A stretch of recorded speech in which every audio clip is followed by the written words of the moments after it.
Buenas noches, queridos hermanos. Muchas gracias por acompañarnos. Gracias por hacer su tiempo para estar en este estudio por Zoom. Damos gracias a Dios por la tecnología, hermanos. Y hoy vamos a tener un estudio muy lindo. El del Espíritu Santo ha sido lindo, hermanos, pero estamos haciendo un pequeño paréntesis, ya que la semana pasada estuvimos hablando algo acerca de las vestiduras y van a ver un estudio preciosísimo que está en el libro de nuestra amada doctora Hicks. Por ahí les envié la presentación.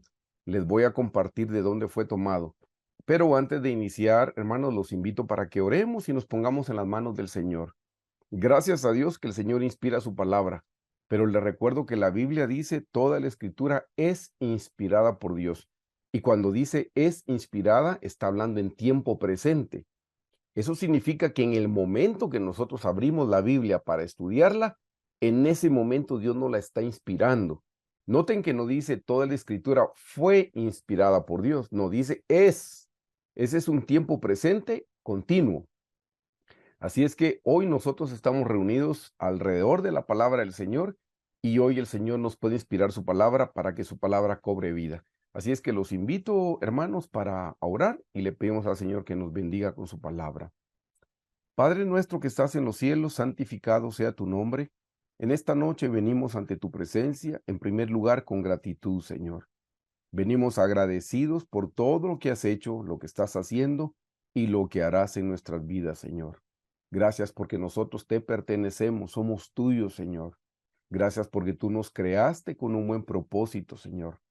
Señor, nos formaste del polvo de la tierra, nos diste vida y cuando estábamos muertos en nuestros delitos y pecados, Señor, enviaste a tu Hijo Jesucristo a ocupar nuestro lugar en la cruz del Calvario.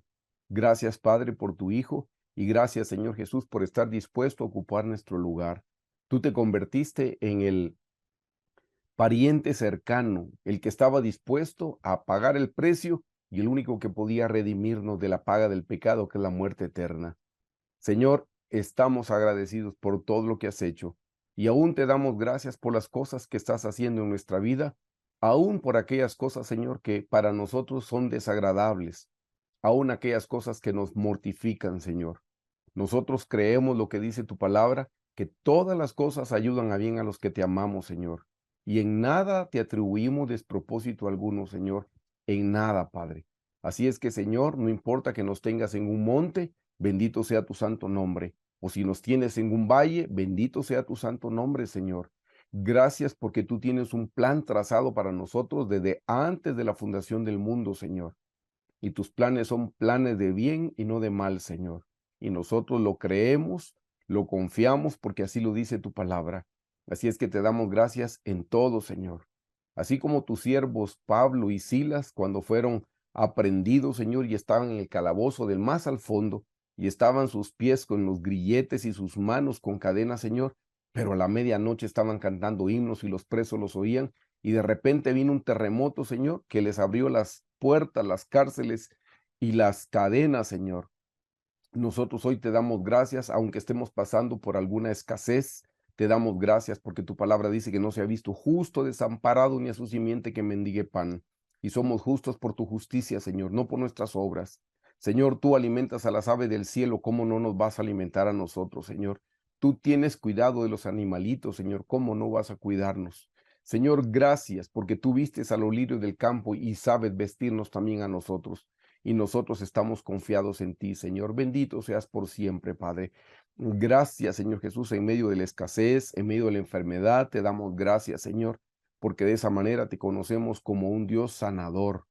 Santificado sea tu nombre, Jesús. Gracias, Padre.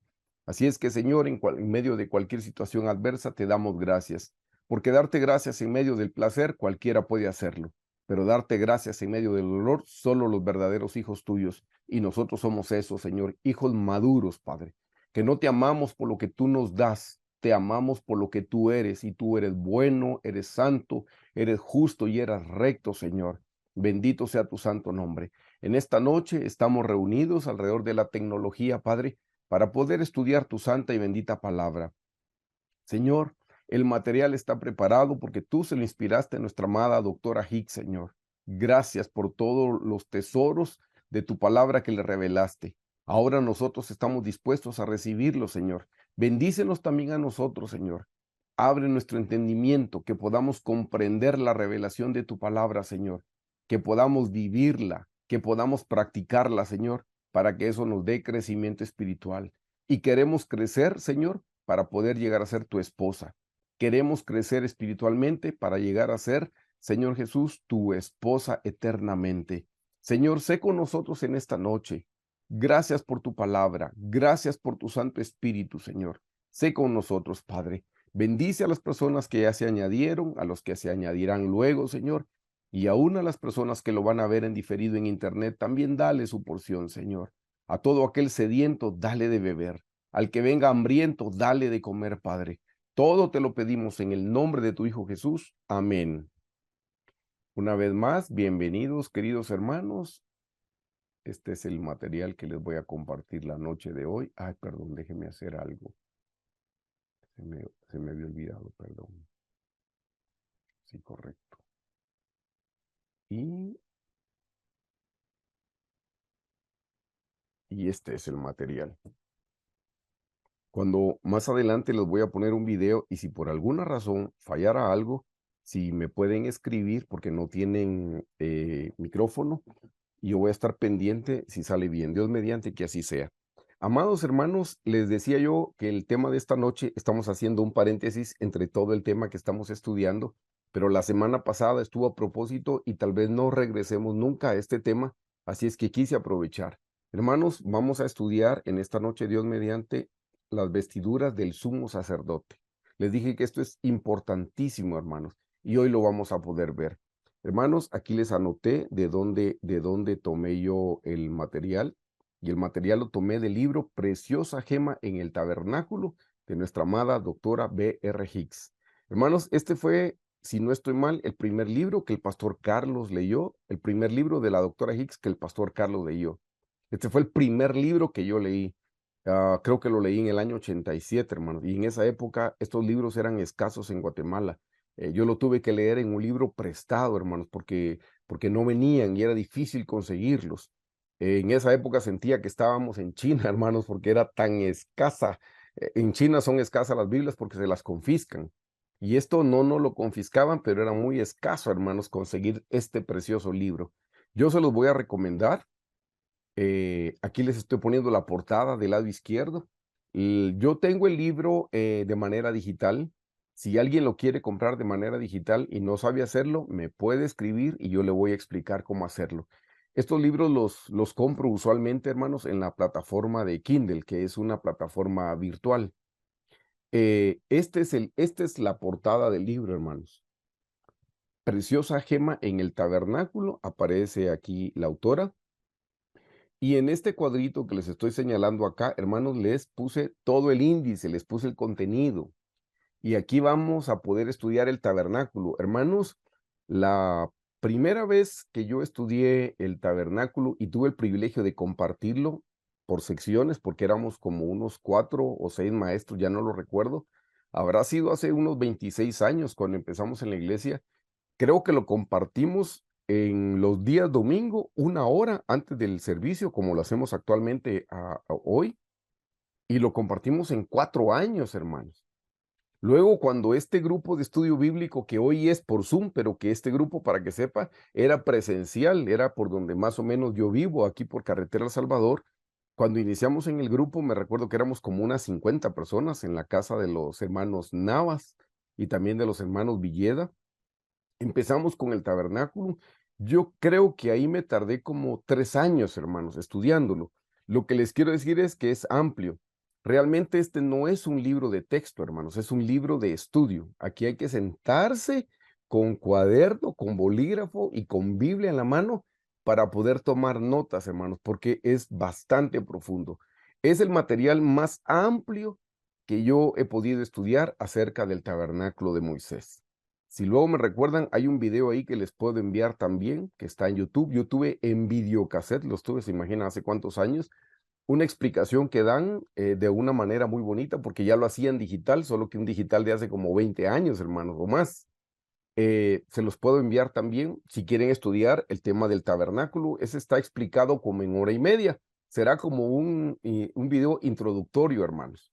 Pero bueno, este es el contenido que les estoy anotando yo aquí en la introducción y siempre les anoto de dónde es tomado.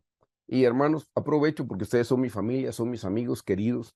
Aprovecho para decirles, hermanos, si alguna vez ustedes tienen el privilegio de compartir la palabra del Señor y lo que van a compartir está tomado de algún libro, no tengan pena ni vergüenza de decir que lo tomaron de un libro. Es lo más honesto y lo más íntegro. Yo en toda mi vida de cristiano he estado en dos enseñanzas donde el predicador hizo saber que era una revelación propia. Y desafortunadamente para él yo había leído, eran dos predicadores distintos en medio de muchos años, pero los dos mencionaron que era revelación propia y yo había leído los libros de donde ellos habían sacado el material. Y hermanos, no hay respaldo, no hay autoridad espiritual cuando uno va a compartir algo como propio y realmente no es de uno porque ya empezamos con una mentira. Así es que mi consejo es, si van a compartir algo y lo tomaron de algún material, digan de dónde lo tomaron. Eso no es pecado, al contrario, hermanos. Eso es lo más íntegro que nosotros podemos hacer. Así es que habiendo dicho eso, entramos al tema. Les traje una pequeña diapositiva de cómo era el tabernáculo de Moisés, por si ustedes todavía no están familiarizados con el tema. Hermanos, el tabernáculo de Moisés, lo voy a decir con respeto, era como una tienda de campaña que Dios estableció en el desierto. Cuando el pueblo de Israel salió de Egipto hacia Canaán, estuvieron en el desierto 40 años. Y Dios quería tener comunión con su pueblo. Y para poder tener comunión, Dios fue el que les dio el diseño del tabernáculo, donde la presencia del Señor podía venir a esta tierra y tener contacto con los seres humanos. Así es que el tabernáculo de Moisés era como una tienda de campaña, no una tienda simple, hermanos, era una tienda pues bastante compleja. Estaba compuesta, hermanos, esto que ven aquí, que les estoy delineando con color rojo, esto que ven aquí son unas cortinas de lino, hermanos. Esas cortinas, todo eso tiene un significado muy especial. Y el tabernáculo se componía por tres recintos o tres lugares, si le podemos llamar así. A la primera parte, hermanos, que les estoy yo delimitando aquí, la primera parte, si ustedes ven, ahí alumbraba la luz del sol, eso quedaba a la intemperie. Pues en el desierto no llovía, pero si hubiera llovido, eso se hubiera mojado. Eso que ustedes ven ahí, lo voy a borrar para que lo puedan ver mejor. Ustedes ven ahí, queridos hermanos, que en el atrio, esto es, lo voy a poner aquí, esto es el atrio. En el atrio ven que está el sumo sacerdote, luego lo vamos a ver y les voy a explicar por qué sé que es el sumo sacerdote.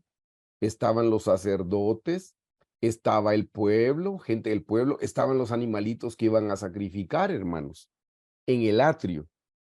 Pero en esta casita que ven aquí, les voy a borrar esto para no confundirlos, esta casita que ustedes ven aquí, esta casita, esto es a lo que la Biblia le llama el santuario. Y adentro de la casita estaba dividido en dos recintos. Había una división aquí, hermanos, y entonces aquí quedaba el primero, que es el lugar santo. Esto sería el lugar santo. Y el de atrás, el último, el del fondo, este de aquí, hermanos, era el lugar santísimo. Lo estamos viendo por fuera, pero yo en breve se los voy a explicar por dentro cómo era que estaban los muebles.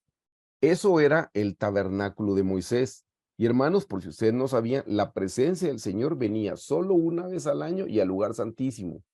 No venía al lugar santo, no venía al atrio, hermanos, no, venía al lugar santísimo. Por eso ese es el llamado espiritual que que tenemos todos los cristianos, de crecer espiritualmente para poder llegar al lugar santísimo. Yo les voy a explicar qué significa eso de crecer. Y vemos, hermanos, que aquí en el atrio habían dos muebles. Está el primer mueble que está aquí. Perdón, tengo un poco de tos. Perdón. Este primer mueble es lo que se llama el altar del holocausto o altar de bronce. Y siempre en el atrio había un segundo mueble que es el lavacro. Ese mueble también era de bronce y estaba forrado de espejitos de las mujeres que velaban a la puerta del templo. Eso tiene una gran explicación. Adentro, ya en el lugar santo, habían tres muebles y en el lugar santísimo habían dos muebles que se volvían uno solo, pero eran dos muebles. En breve se los explico. Espero, hermanos, que esto les pueda ayudar a ustedes a comprender un poquito mejor qué es el tabernáculo de Moisés y por qué lo necesitamos estudiar y qué significado tiene para nosotros. Así es que, habiendo visto esta pequeña figura, quiero llevármelos a cómo es que estaban los muebles. Perdón, hermanos.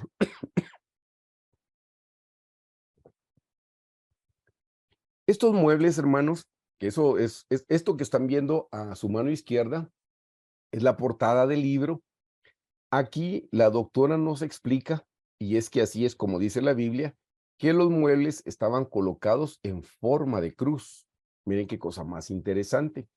Y los muebles, cuando Dios le dio la revelación a Moisés, empezó dando la revelación de los muebles de arriba hacia abajo. Miren la explicación tan linda, porque es Dios el que decide llegar al hombre, no es el hombre el que se acerca a Dios, hermanos, no, es Dios el que se acerca al hombre. Por eso empieza con la descripción desde los muebles de la cabeza y va pasando poco a poco. ¿Por qué lo presenta ella como la figura de un ser humano? Porque si ustedes se van a Apocalipsis, hermanos, en Apocalipsis, Juan ve al Señor Jesús, pero cuando lo describe como muebles. Eso es interesantísimo. Dios mediante, si el Señor nos confirma, podríamos empezar a estudiar el tema del tabernáculo y pues prepárese porque podría llevar mucho tiempo. Pero hermanos, cuando está escribiendo el libro del Apocalipsis, Juan ve al Señor Jesús, pero lo ve como muebles. Da una descripción preciosa, hermanos, en Apocalipsis. Dice, vi que sus pies eran refulgentes como un horno, dice, como llamas, como un horno ardiente. Los pies de Jesús eran como un horno. Dice, como el bronce bruñido, dice. Está hablando de este mueble, hermanos, que es el altar de bronce. Luego dice, vi que el Señor Jesús en el pecho tenía un cinto de oro, dice. Y este mueble que está aquí, hermanos, ese mueble era de oro puro y es el altar del incienso. Interesantemente, hermanos, dice, y en su mano derecha, la mano derecha del Señor Jesús tenía 7 estrellas. Hermanos, aquí hay un candelero con 7 luces, 7 estrellas. Y termina dando toda la descripción, el rostro del Señor Jesús, y dice cómo era el rostro del Señor Jesús, dice cómo era su cabello, y da la descripción de los 7 muebles. Por eso es que la doctora lo relaciona de esa manera, y hermanos, es una gran revelación. Por eso ese libro es importantísimo que usted lo pueda leer. Por favor, cómprelo. Como le dije, ese fue el primer libro, estoy seguro que ese fue el primer libro que le dio el pastor Carlos, ese fue el primer libro que yo leí. Y hasta el día de hoy lo sigo teniendo, lo tuve en papel y lo compré en digital, hermanos. Pero esto es lo que representa. Por eso es importante, hermanos, que podamos estudiar el tabernáculo y hoy lo vamos a relacionar con las vestiduras del sumo sacerdote. Así es que, hermanos, esta figura lo que representa es la estatura del varón perfecto. Hermanos, en el Nuevo Testamento, el apóstol Pablo nos exhorta a que debemos crecer y alcanzar la estatura del varón perfecto. Y hermanos, lamentablemente muchos cristianos leen ese pasaje, lo recitan y no saben a qué se refiere. Por eso le damos gracias al Señor que por su misericordia Él nos lo revela a nosotros, no porque seamos mejores que nadie, ni porque seamos buenos ni capaces, sino por su pura misericordia, ya que tenemos la revelación. Entonces crezcamos, hermanos. La gente solo sabe que dice crezca la estatura del varón perfecto y no saben ni qué significa eso, no saben ni a qué se refiere. Nosotros por la misericordia del Señor entendemos un poquito mejor, porque Dios le dio esa revelación a alguien que lo dejó escrito y esa revelación nos llega a nosotros el día de hoy. Algo de eso vamos a hablar en esta noche. Hermanos, yo les hice aquí un pequeño resumen para que ustedes puedan comprender y les anoté los nombres de los 7 muebles.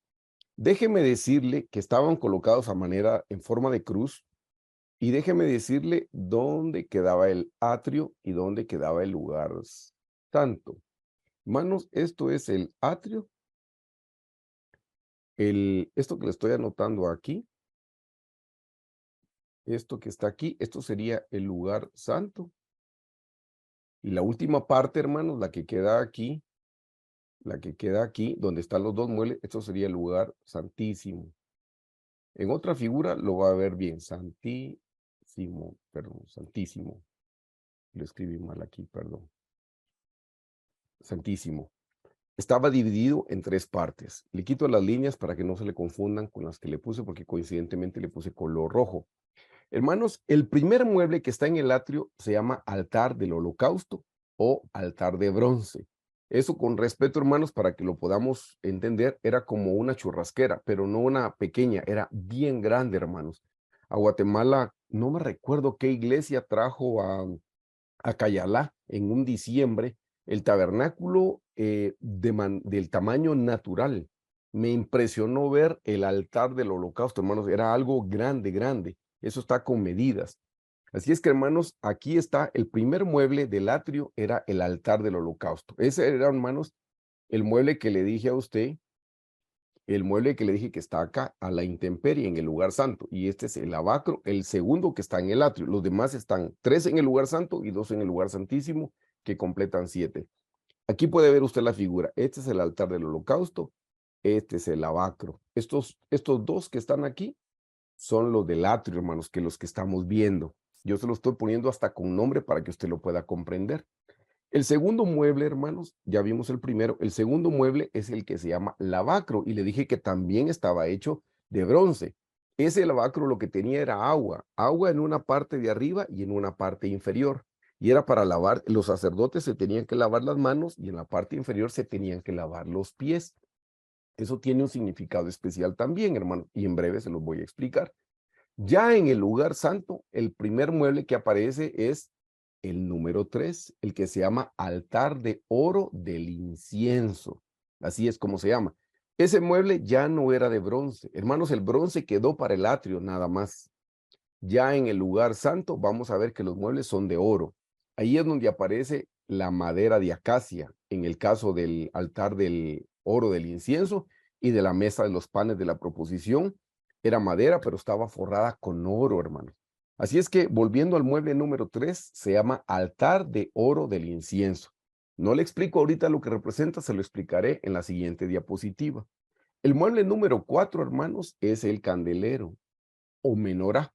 El candelero tenía 7 luces, hermanos. El candelero que usted conoce de 9 luces, que es común en Hanukkah, no es este mismo candelero. El de Hanukkah es otro, hermanos. Este es el candelero que estaba en el tabernáculo de Moisés y tenía 7 luces. Esas 7 luces representan los 7 espíritus de Jehová, dice la Biblia.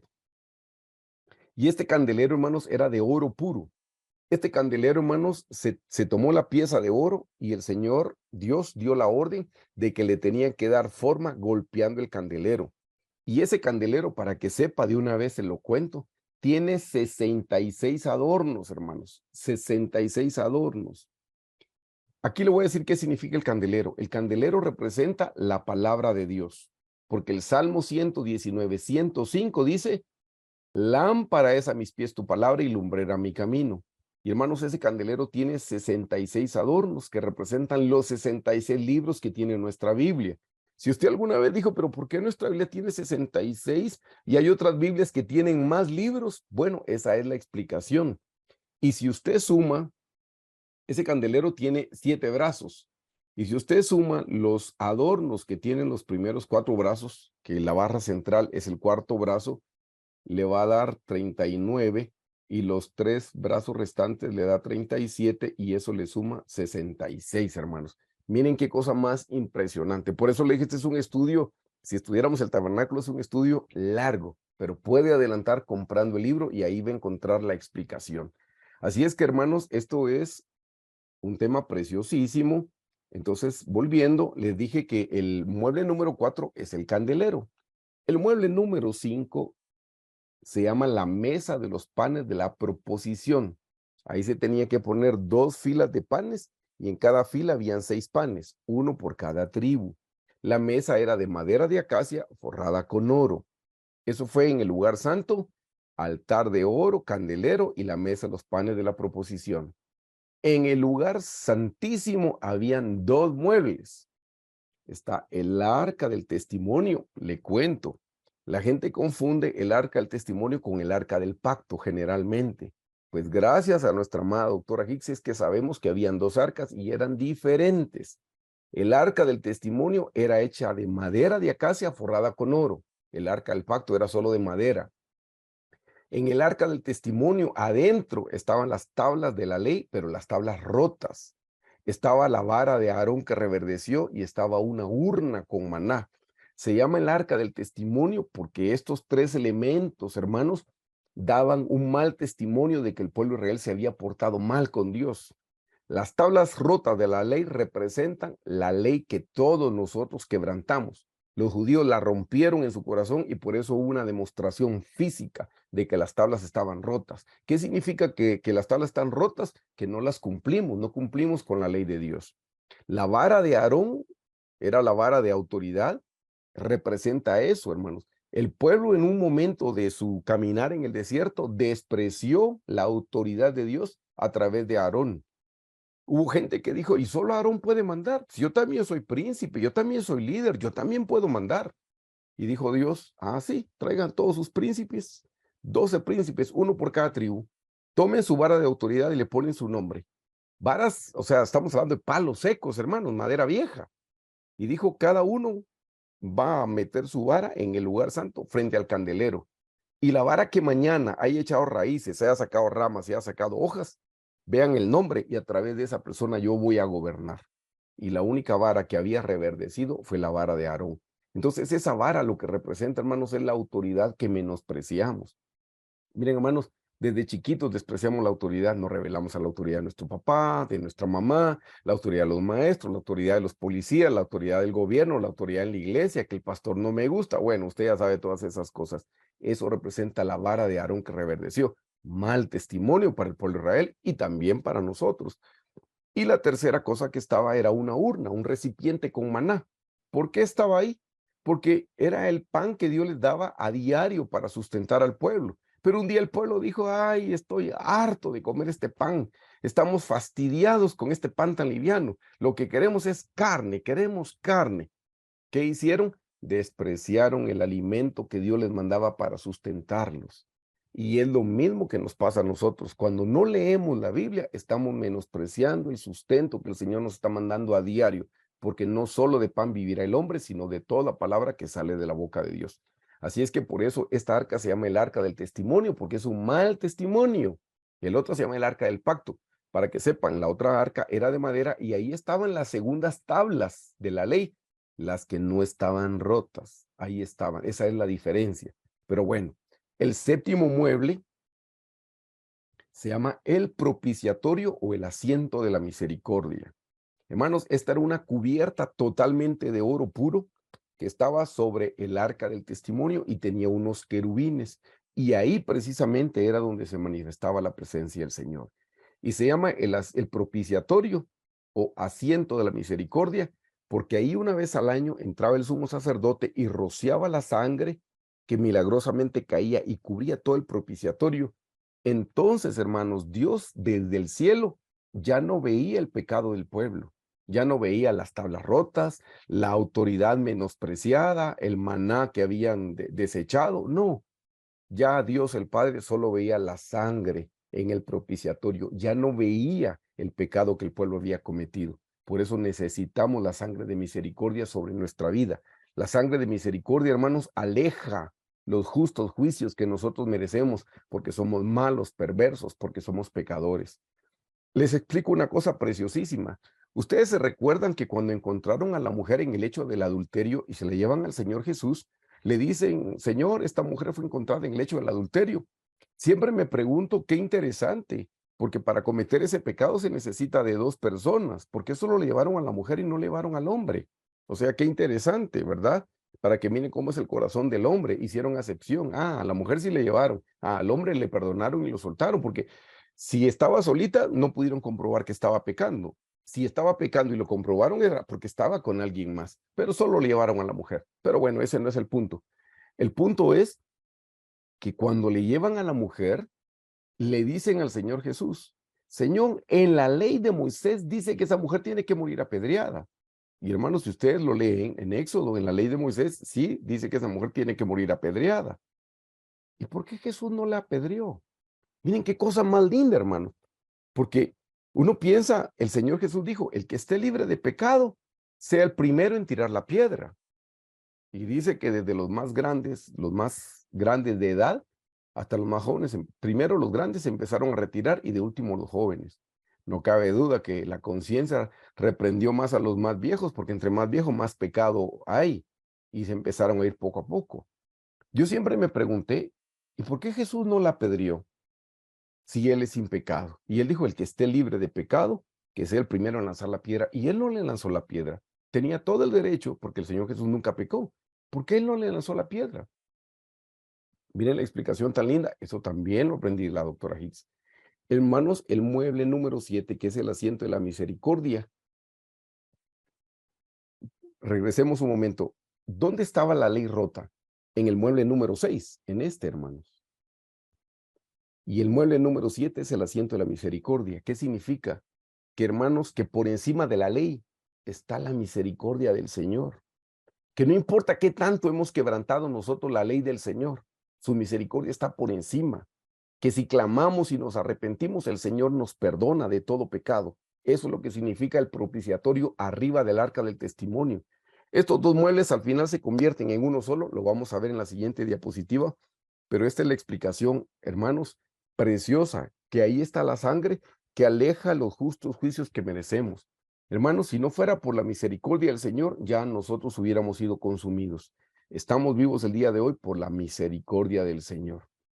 Así es que eso es lo que podemos aprender de estos muebles. Esos son los nombres, hermanos. Ahora les voy a explicar qué significan, porque ya lo que representan son experiencias espirituales que debemos hacer nuestras para crecer. Entonces ahora viene el significado. Ya no le puse los números porque usted ya los puede ubicar. Lo que le enumeré fueron las experiencias espirituales. En el primer mueble, lo primero que se hacía, hermanos, era poner un sacrificio, derramar sangre. Hermanos, eso significa nuestra salvación. Yo ya no tengo que matar un animal. Yo tengo que recibir a Jesús en mi corazón y reconocer que soy pecador y con eso yo ya soy salvo. Eso es lo que representaba el primer elemento que había en el primer mueble, hermano. El segundo elemento que venía a ese mueble era el fuego.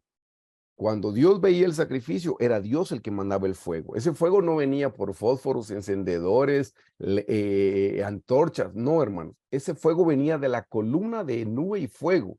La columna que de día era nube y los guiaba, les daba sombra, y de noche se convertía en fuego.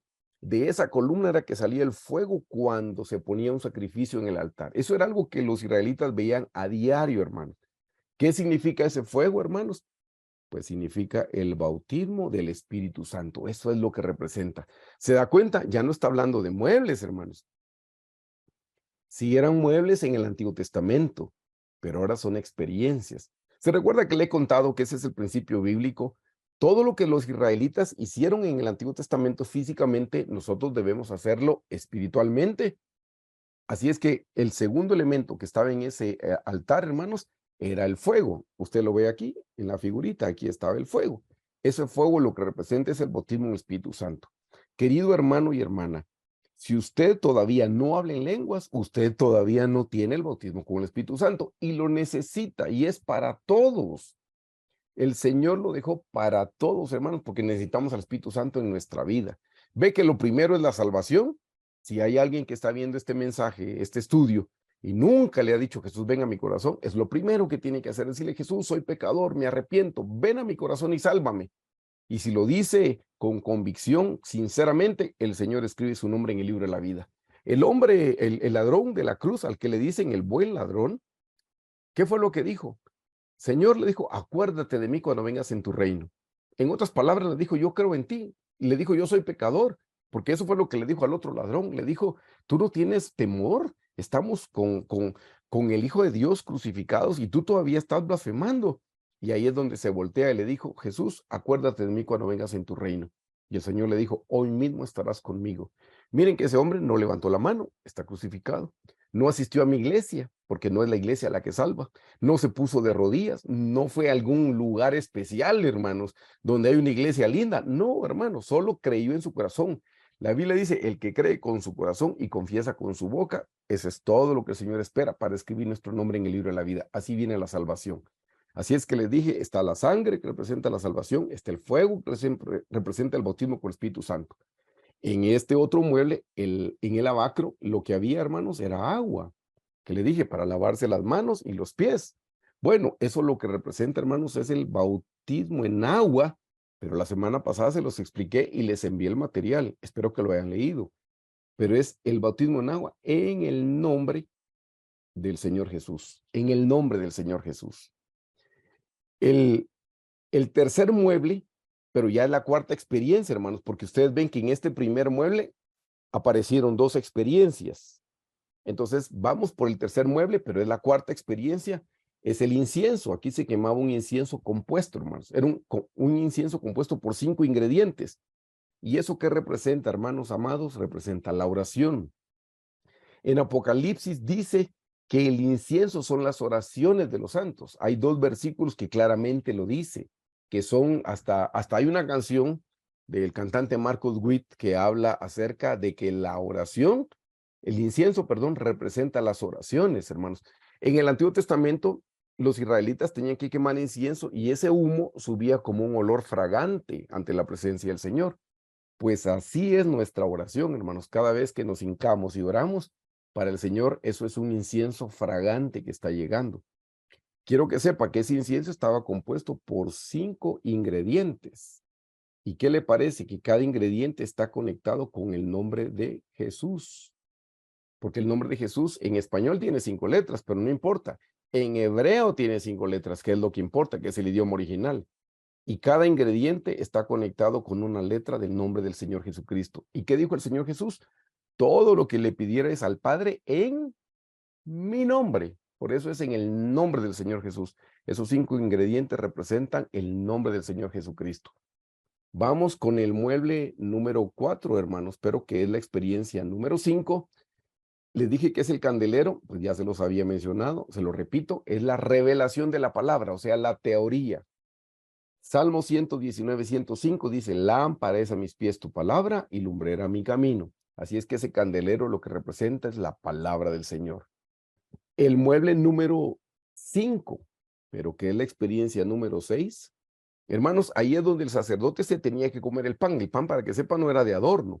Se ponían 2 filas de pan, 6 panes en cada una. Le dije que un pan por cada tribu, pero los sacerdotes se tenían que comer el pan, hermanos. Ahí lo que representa es poner por obra la palabra de Dios. ¿Cuándo es suya la palabra? ¿Cuando la tiene en teoría o cuando ya se la comió, cuando ya la digirió? Se lo voy a decir de otra forma. ¿Cuándo es suya la vaca? ¿Cuando está pastando? No. Cuando está en los congeladores del supermercado, en la parte de atrás, y usted va a tomar sus libras de lomito, de lo que sea, no, todavía no es suya la carne. ¿Cuándo es suya la carne? Cuando la tiene en el plato. No, todavía no es suya cuando la tiene en el plato. ¿Cuándo es suya la carne? Cuando usted se la come, entonces ya es parte suya. Ya esa carne se convirtió en sangre, esa carne está dándole nutrientes a su cuerpo. Pues así es la palabra del Señor. La palabra del Señor es para estudiarla, pero sobre todo para vivirla. Hermanos, la palabra teórica, el diablo nos la puede robar si es teórica. Por ejemplo, en la parábola del sembrador, se recuerda que la primera parte habían 4 tipos de terreno, junto al camino, en pedregales, entre espinos y en buena tierra. Pero cuando cayó junto al camino, como es una tierra muy dura, la semilla cayó pero no penetró, se quedó sobre la superficie. Y dice que vinieron las aves del cielo, se la llevaron, hermano, y se robaron la palabra. ¿Sabe qué representan las aves? Las aves representan los pensamientos de duda, de incredulidad. Las aves vienen y se roban la semilla de la palabra, pero cuando es solo teoría. Yo el otro día hablaba con alguien y me dice, no, pero yo quiero un versículo bíblico del Nuevo Testamento que me diga que yo tengo que diezmar. Y le dije, si se lo doy, ¿va a diezmar? No, me dijo. Ay, hermano Jorge, entonces no hay versículo para usted. No importa que yo se lo compruebe con el Nuevo Testamento. El diablo se lo va a robar. Pero una vez que alguien ya dio su diezmo y vio la bendición que recibió, el gozo, la paz, la Biblia se le abre, porque no estamos hablando solo de cosas materiales, no le estoy ofreciendo que usted se va a volver millonario si lo hace, pero esas cosas pasan porque el Señor en Malaquías dice, probadme aún en esto, si no os abriré las ventanas de los cielos. O sea, esas cosas también pasan, pero hermano, ya cuando una persona ya le dio al Señor su diezmo, olvídese que va a tener duda, porque ya lo puso por obra. La gente duda de lo que todavía es teoría para ellos. Por eso, hermanos, el quinto mueble, que sería la sexta experiencia, es poner por obra la palabra. Esto es la experiencia. Vio que el mueble anterior era la teoría. Y sí necesitamos la teoría, porque si no, ¿cómo vamos a tener una experiencia si no primero lo conocemos? Necesitamos conocerlo y luego necesitamos la experiencia. Pero cuando ya es experiencia, ya nada nos lo puede robar. Y mire qué cosa más linda, porque aquí estaba el mueble número 6 y el mueble número 7. Y estos ahora juntos se convierten en una sola experiencia. Qué cosa más interesante. Aquí había un mueble y este mueble se convirtió en dos experiencias.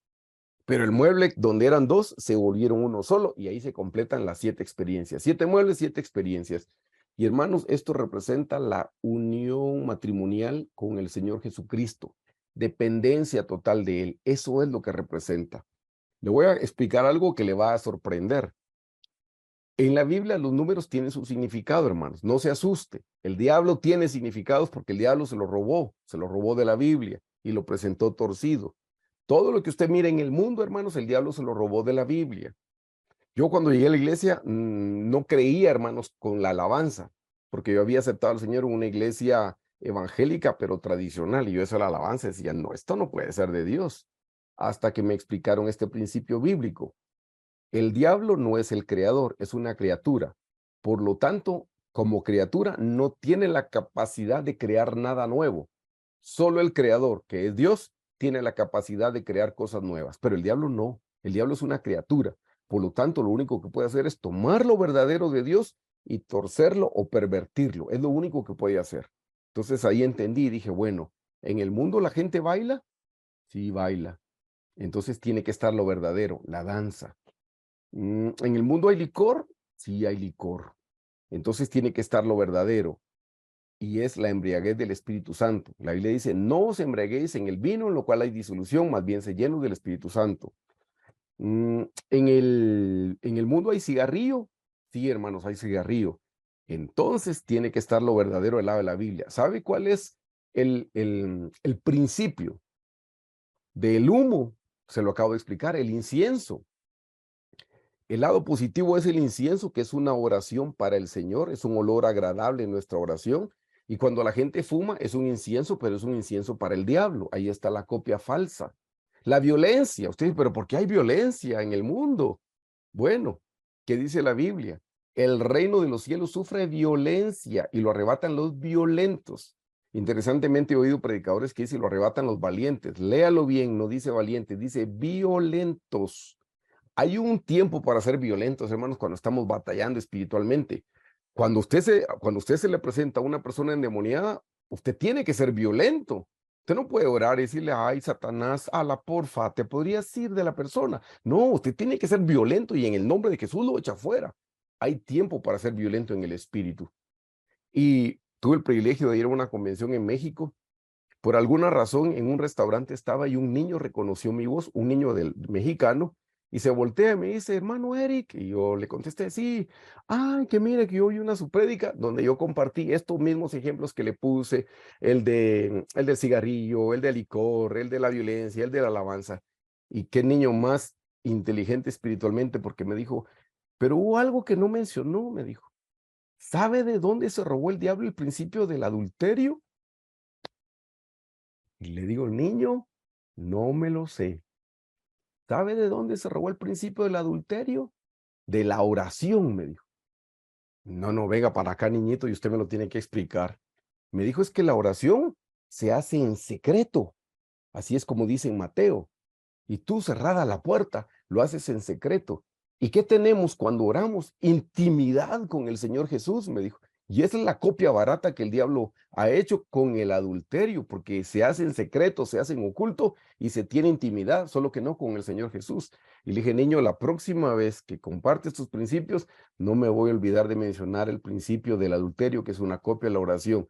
Se me olvidó el nombre de la persona, pero estoy diciendo que fue un niño de México el que me lo explicó, hermanos.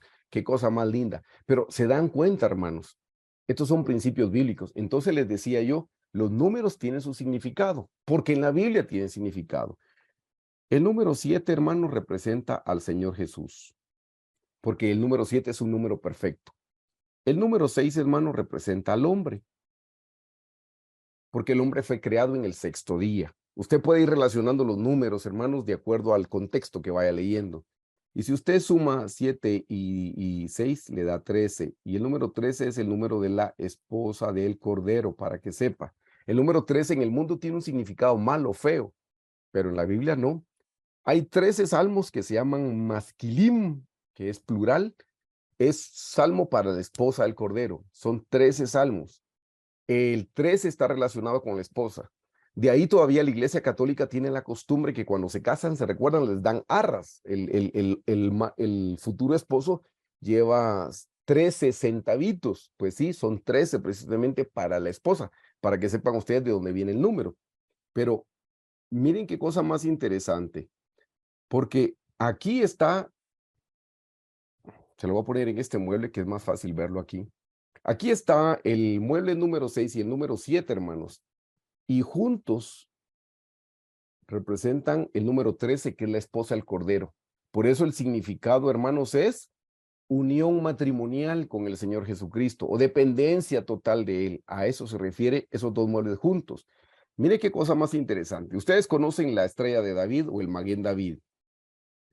El triángulo que apunta para arriba representa al Señor Jesús, el número 7, y el triángulo que apunta para abajo representa al hombre, el número 6, el imperfecto. Y ahí eso es lo que representa el Maguen David, hermanos, la unión matrimonial que el Señor Jesús quiere tener con la cristiandad. Desafortunadamente no toda la cristiandad va a ser su esposa. Así es que, hermanos, ven cómo está la Biblia llena de simbolismos lindos que nos ayudan a caminar y entender por qué tal cosa, por qué tal otra.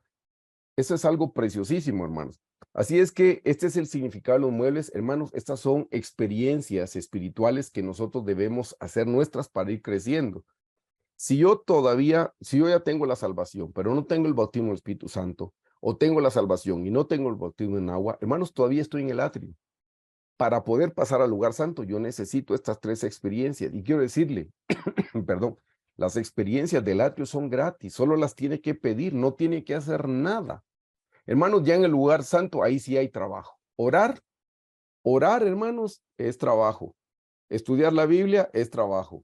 Poner por obra la palabra es trabajo. Ahí sí ya nos toca trabajar, hermanos. Y en el lugar santísimo, hermanos, miren, termina siendo un resultado de poner por obra la palabra. Y esa es la meta, que lleguemos un día a depender totalmente del Señor Jesús. Que ya no sea yo el que sale cuando tocan la puerta, sino que sea el Señor Jesús en mí el que sale y atiende, hermanos. Que no se note que soy yo, que se note que tengo a Jesús en mi corazón. Esa es la meta final.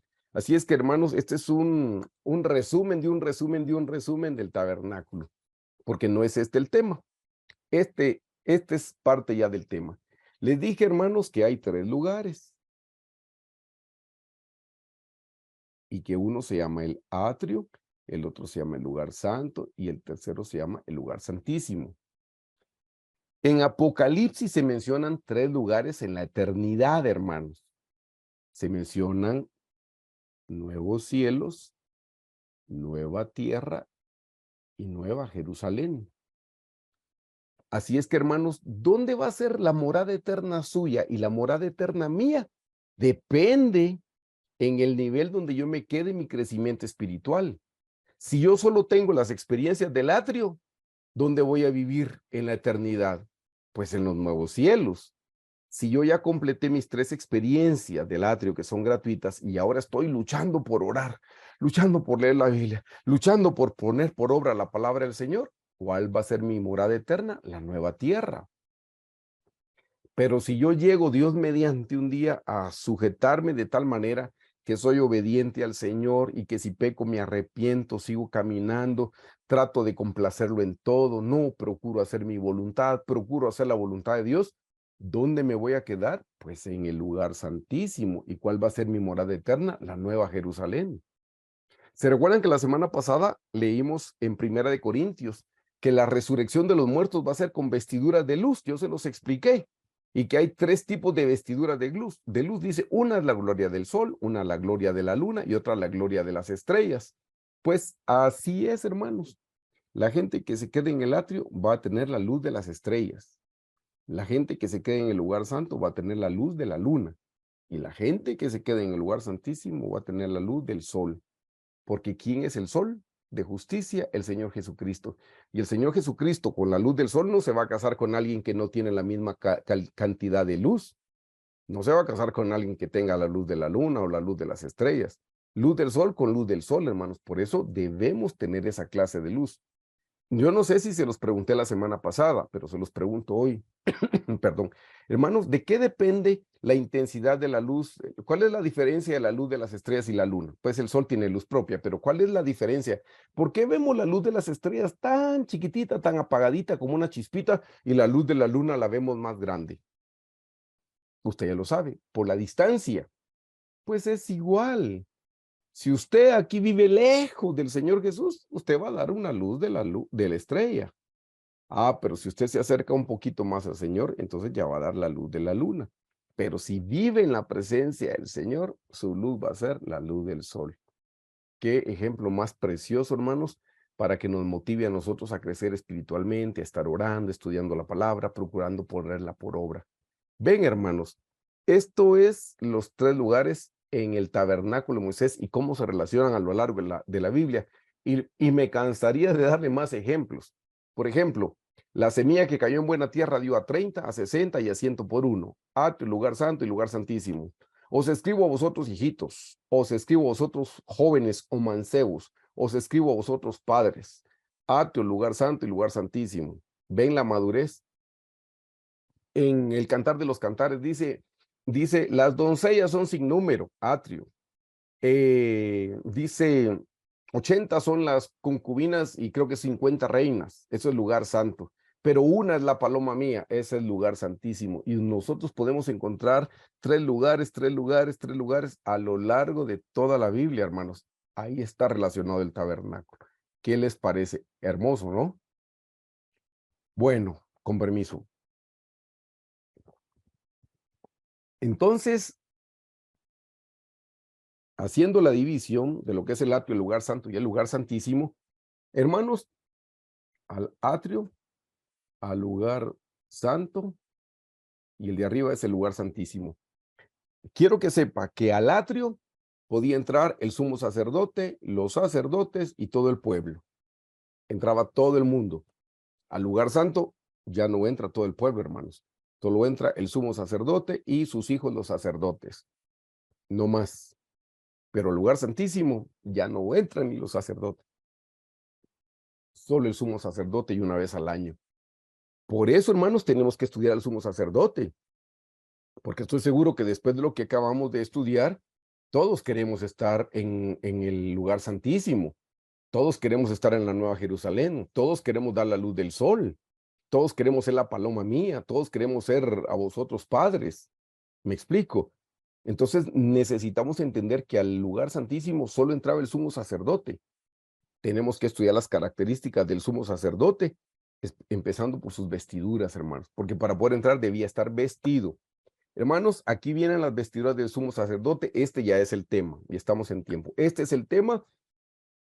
Está descrito en Éxodo 28, del 1 al 43, que es todo el capítulo, y también en Éxodo 39, 28.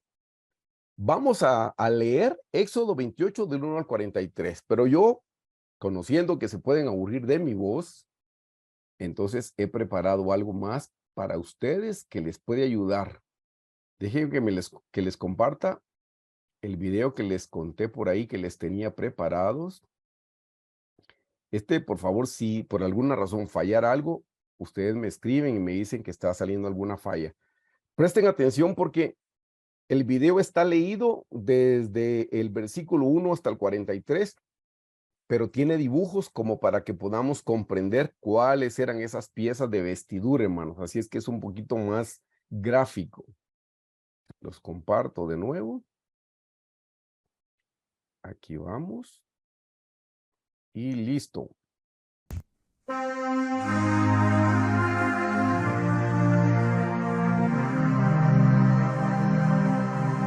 Harás llegar delante de ti a Aarón tu hermano y a sus hijos, Nadab, Abiú, Eleazar e Itamar, y sepáralos de entre los hijos de Israel, para que sean mis sacerdotes. Y harás vestiduras especiales, sagradas para Aarón, como señal de distinción, de honra y hermosura por su servicio a Dios. Y tú hablarás a todos los sastres que he llenado de espíritu de sabiduría para que hagan las vestiduras de Aarón, para consagrarle para que sea mi sacerdote. Las vestiduras que harán son estas: un pectoral, un efod, un manto, una túnica bordada, una mitra y un cinturón. Hagan pues las vestiduras sagradas para Aarón tu hermano y para sus hijos, para que sean mis sacerdotes. Estos objetos deben ser hechos de lino fino y bordados con hilos de oro e hilos de color azul, púrpura y carmesí.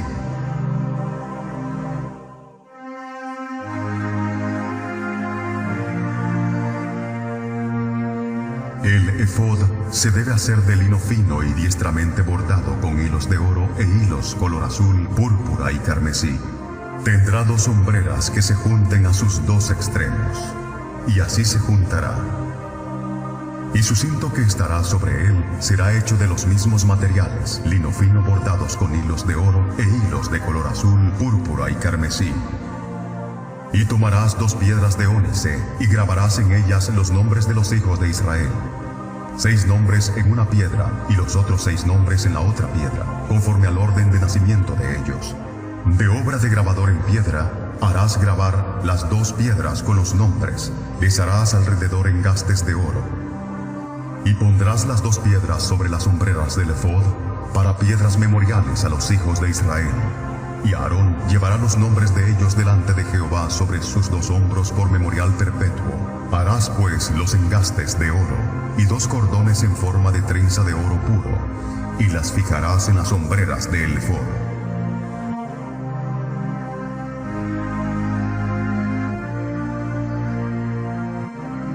Harás asimismo el pectoral del juicio de obra primorosa, el cual usará para saber la voluntad de Dios. Lo harás conforme a la obra del efod: lino fino bordado con hilos de oro, azul, púrpura y carmesí. Este pectoral será cuadrado y doblado en 2, de 23 centímetros de largo por 23 de ancho, y le pondrás 4 hileras de piedras preciosas. La primera hilera constará de una piedra sárdica, un topacio y un carbunclo. La segunda hilera, una esmeralda, un zafiro y un diamante. La tercera hilera, un jacinto, una ágata y una amatista. La cuarta hilera, un berilo, un ónice y un jaspe. Todas estas piedras estarán montadas en engastes de oro. Cada piedra representará una de las 12 tribus de Israel, y el nombre de esa tribu será grabada en ella como si fuera grabadura de sello. Para atar el pectoral al efod, harás cordones de hechura de trenzas de oro fino. Luego harás 2 anillos de oro, los cuales pondrás a los 2 extremos del pectoral, y fijarás los 2 cordones de oro en los 2 anillos a los 2 extremos del pectoral, y los fijarás a las hombreras del efod en su parte delantera. Harás también 2 anillos de oro y los pondrás a los 2 extremos del pectoral en su orilla que está al lado del efod hacia adentro. Harás otros 2 anillos de oro y los fijarás en el efod delante de su juntura. Harás otros 2 anillos de oro y los fijarás en el efod delante de su juntura. Luego juntarás el pectoral por sus anillos a los 2 anillos del efod con un cordón azul, y no se separe del pectoral del efod. Y llevará Aarón los nombres de los hijos de Israel en el pectoral del juicio sobre su corazón cuando entre en el santuario, por memorial delante de Jehová continuamente. Y pondrás en el pectoral del juicio el Urim y el Tumim, para que estén sobre el corazón de Aarón cuando entre delante de la presencia de Jehová. De esta manera Aarón siempre llevará los objetos que se usarán para saber la voluntad de Jehová para su pueblo, cada vez que entre en la presencia de Jehová.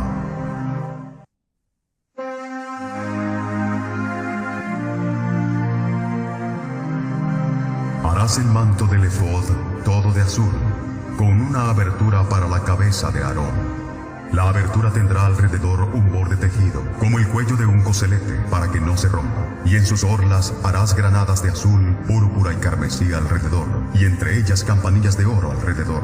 Las campanillas de oro se colocarán alternadamente en toda la orla del manto alrededor. Este manto estará sobre Aarón cuando entre al lugar santo a ministrar delante de Jehová, y las campanillas tintilarán cuando él entre y salga del santuario delante de Jehová, para que no muera. Harás además una lámina de oro fino, y grabarás en ella como grabadura de sello: Santidad a Jehová.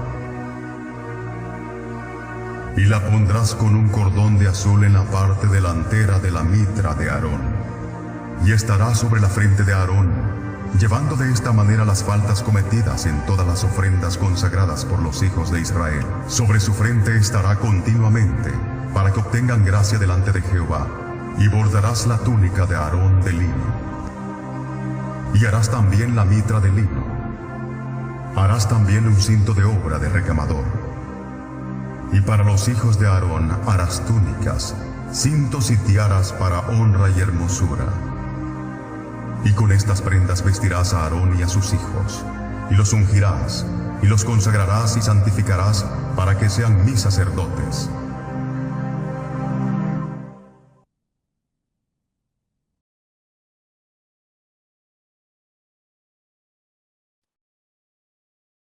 Ahora les vuelvo a compartir la presentación que tenía.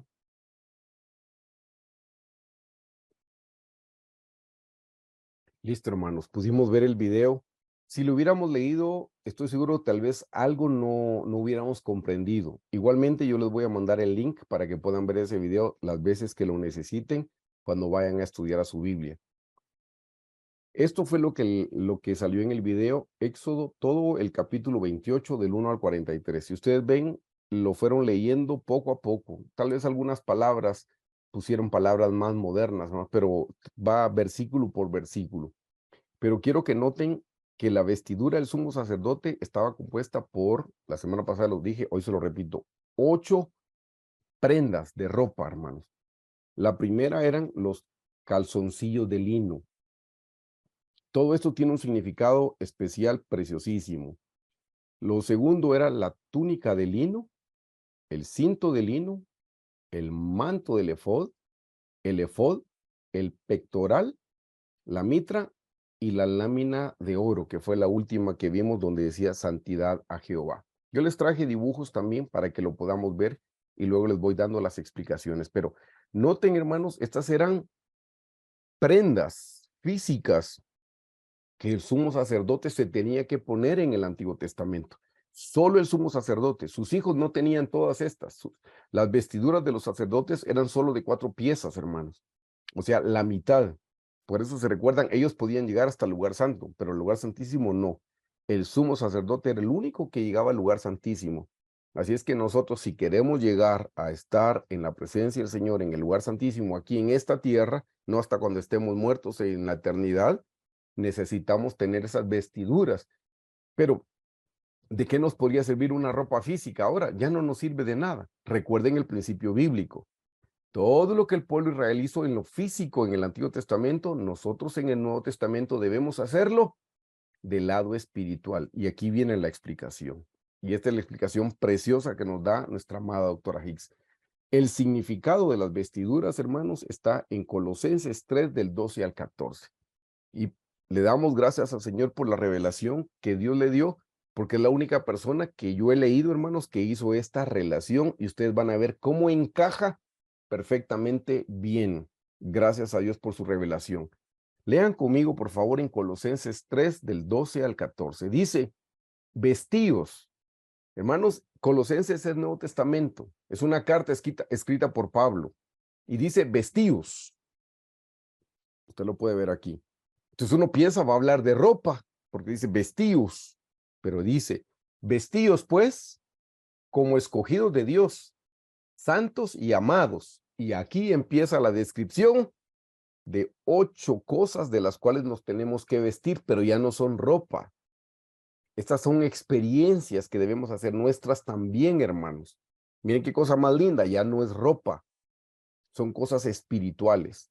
Dice, vestidos pues como escogidos de Dios, santos y amados.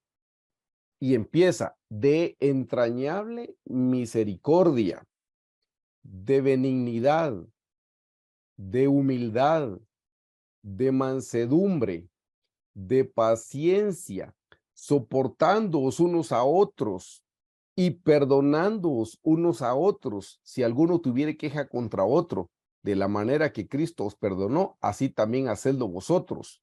Y sobre todas esas cosas, vestíos de amor, que es el vínculo perfecto. Hermanos, aquí hay 8 vestiduras espirituales que debemos hacer nuestras. Se lo leo corrido.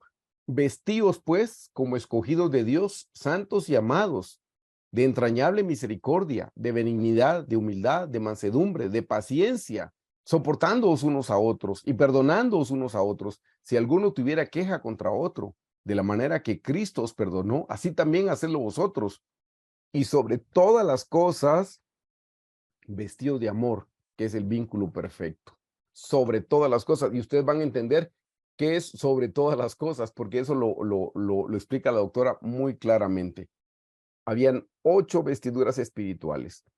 La primera vestidura se llama las espirituales, aquí se los puse, mire, las espirituales, se llama entrañas de misericordia, benignidad, humildad, mansedumbre, paciencia, soportándoos unos a otros, perdonándoos unos a otros, y la última es amor. Y aquí viene la relación preciosa. Cada una encaja con la ropa que se ponía el sumo sacerdote en el Antiguo Testamento. ¿Qué le parece? Cada una. Es que tenemos que ver qué cosa más preciosa, porque y sobre todas las cosas, usted va a entender cuando veamos, sobre todo es hasta arriba, sobre todo es, sobre todas las cosas, vestido de amor, dice. Yo una vez le digo, eso está relacionada con la diadema, la que se ponía hasta arriba, sobre todas las cosas. Y entrañas de misericordia, hermanos, ¿qué son las entrañas? Es lo más íntimo que tenemos. Por eso se llama entrañas de misericordia. Miren con qué está relacionada las entrañas de misericordia. Con la primera vestidura, hermanos, con los calzoncillos de lino. Miren qué cosa más tremenda. Los calzoncillos de lino están relacionados con las entrañas de misericordia. Así es que, hermanos, ahora no importa la ropa. Hoy lo que importa, hermanos, son estas actitudes o experiencias espirituales, vestiduras espirituales que debemos hacer nuestras. Yo les puse los significados de la concordancia de Strong y le voy explicando. La palabra calzoncillos en hebreo se dice miknas, y eso es lo que significa la palabra, ocultar o esconder las partes privadas. Hermano, quiero decirle un principio bíblico. Por favor, no estoy viendo a ninguno, pero le quiero decir, el cristiano, entre más se acerca a la presencia del Señor, más se cubre. El cristiano, mientras más se aleja de la presencia del Señor y más se va descubriendo. Eso también va para las hermanas. Hermanas, entre más buscan ustedes la presencia del Señor, se va a notar en su vestuario, se van a cubrir más. Las personas entre más se alejan de la presencia del Señor y más se van descubriendo. Por eso es que los sacerdotes hijos de Aarón solo tenían 8 porque se quedaban en 4, perdón, porque se quedaban en el lugar santo. Pero Aarón, que llegaba a la presencia del Señor, no tenía 4, tenía el doble, tenía 8. Por eso le digo, este es un principio bíblico. Hermanos, cuando Adán y Eva se dieron cuenta que estaban desnudos, les conté porque la luz se les apagó a ellos por el pecado, el Señor les hizo túnicas, dice, de pieles. Desafortunadamente a nosotros Hollywood nos ha cambiado la mentalidad, hermanos, y uno cree que le hizo. Yo trabajé en una cadena que vendía ropa y le decíamos tipo Tarzán a las blusas que no traen este hombro, solo traen uno. Entonces decía, blusa tipo Tarzán. Ajá, cree uno que el Señor le hizo túnicas tipo Tarzán, hermanos. O sea, una parte descubierta o un pequeño taparrabo. ¿Sabe qué dice la Biblia en hebreo cuando dice túnica? Túnica es hasta los puños y es hasta los tobillos y hasta el cuello, hermanos. Qué pena, pero así es, hermanos. La iglesia moderna se ha equivocado. Y la iglesia moderna porque quiere abarcar y porque es cierto, es parte del evangelismo, pero no podemos nosotros mezclar, hermanos, el mensaje bíblico con tal de quedar bien con el mundo. No, hermanos, o sea, no estamos hablando de fanatismo. Aquí dice ocultar, esconder las partes privadas. Eso es vestirse con decencia. Ya le dije, el principio bíblico es, el cristiano entre más se acerca a Dios, más se cubre. El cristiano entre más se aleja de Dios, más se descubre. Eso es un principio bíblico. La palabra entrañas, hermanos. La palabra entrañas, aquí está la pronunciación, esa no se la puedo decir yo, pero lo que significa, miren lo que significa la palabra entrañas. Significa compasión, significa aliviar o reducir el sufrimiento. Eso significa entrañas, aliviar o reducir el sufrimiento, dice. Y como son entrañas de misericordia, le puso el significado de la palabra misericordia. La palabra misericordia dice alejar el castigo que merecemos. Por eso se recuerda el asiento de la misericordia. Eso aleja el castigo que merecemos. Hermanos, ¿qué son las entrañas de misericordia? Que nosotros debemos tener misericordia también con la demás gente. ¿Sabe que la palabra misericordia viene de dos palabras? Viene de miseria y cordia. Cordia. ¿Y sabe qué significa cordia? De cardio, corazón. Amar a la gente que está en la miseria. No podemos menospreciar a la gente que no está caminando con el Señor. No podemos menospreciar a la gente.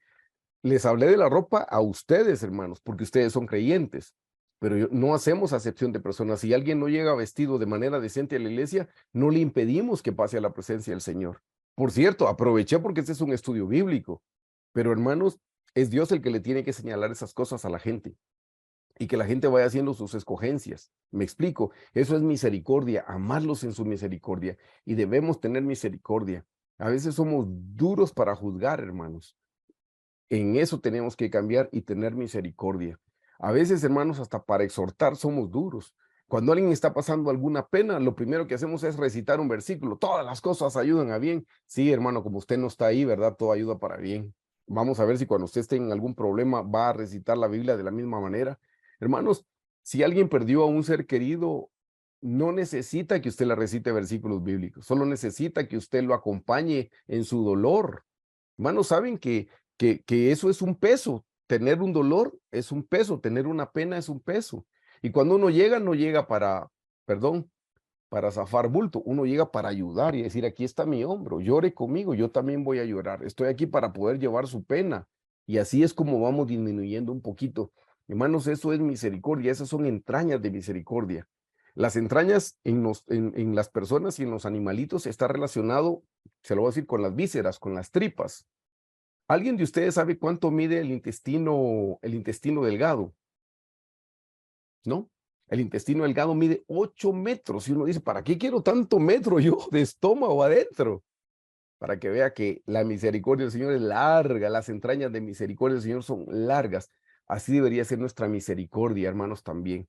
Y estar pendiente, hermanos, a no juzgar, a no señalar, bueno, más adelante vamos a ver a perdonar, pero eso tiene que ver con la misericordia que se tiene que formar en nosotros. Si nosotros queremos tener esos calzoncillos de lino, manos, vale tener entrañas de misericordia, porque ese es el significado en el Nuevo Testamento. Vamos a la siguiente, la túnica de lino. Esta es la túnica de lino, miren, hermanos. En la otra les puse el calzoncillo y ese lo tomé del libro de la doctora. Así era antes, hermanos. Este es el calzoncillo de lino. Pero esta es la túnica, hermanos. Y la túnica, la palabra túnica, mire qué cosa más linda. La palabra túnica significa cubrir o justificar. Y hermanos, ¿qué es lo único que nos justifica a nosotros? La sangre de Cristo. Y nosotros debemos recibir la justificación que viene el Señor. Por eso es una túnica. Y la palabra lino, porque era una túnica de lino, mire, la palabra lino significa cosa blanqueada o acciones justas. Hermanos, nosotros tenemos que tener acciones justas. Las obras se tienen que notar. Por eso les dije el otro día, el hábito no hace al monje, pero todo monje siempre tiene un hábito. Si Jesús está dentro de nosotros, amados hermanos, se tiene que notar por fuera, en nuestra manera de hablar, en nuestra manera de comportarnos, en nuestra manera de conducirnos, en nuestras miradas se tiene que notar, hermanos, que tenemos a Jesús en el corazón. Entonces, a eso se refiere cuando dice la túnica es cubrir o justificar. Benignidad, porque está relacionada con la benignidad. Entonces, ¿qué es benignidad? ¿Qué tenemos que tener nosotros para tener esa túnica de lino? ¿Qué significa benignidad? Hermanos, dice excelencia moral en carácter o en presencia. Excelencia moral, hermanos, es comportarnos de la manera correcta. ¿Y saben cómo nos comportamos de la manera correcta? Cuando hacemos lo correcto, aun cuando estamos solitos. aun cuando nadie nos ve y elegimos hacer lo que es correcto. Eso se llama integridad y eso Dios lo ve, hermano. Hay gente que se comporta linda cuando tiene gente. Hay gente que cambia su manera de hablar cuando está delante de los hermanos o delante del pastor. Ah, pero cuando no están ellos presentes y dice otro tipo de palabras. Eso no es benignidad, eso no es excelencia moral. No, hermanos, tenemos que ser íntegros, que se note en verdad. Por eso la benignidad es la excelencia moral. Esa es una vestidura que tenemos que hacer nuestra. Dice excelencia moral en carácter o presencia. También la palabra benignidad significa ser útil, dar lo que se necesita. Mire, la palabra es servir. Hermanos, nosotros tenemos que ser útiles a donde quiera que vayamos. A donde quiera que estemos, tenemos que servir. Somos siervos, hermanos. Hay gente que desafortunadamente llega a las congregaciones esperando que los atiendan. Y pues sí, hermanos, estamos para atender a todos, pero llega un momento donde uno se tiene que volver también como en un sirviente, en servir, en atender a los demás. Déjeme contarle una anécdota de un cristiano, de los cristianos famosos de la antigüedad, de L. Moody. Él era un predicador famosísimo, hermanos. Y lo invitaron una vez a predicar a otra comarca, a otro estado. En la época de él se manejaban en diligencias. Así es que, bueno, va a comprar su boleto a la diligencia y cuando llega le dicen, bueno, mire, quiero un boleto para ir a tal lugar.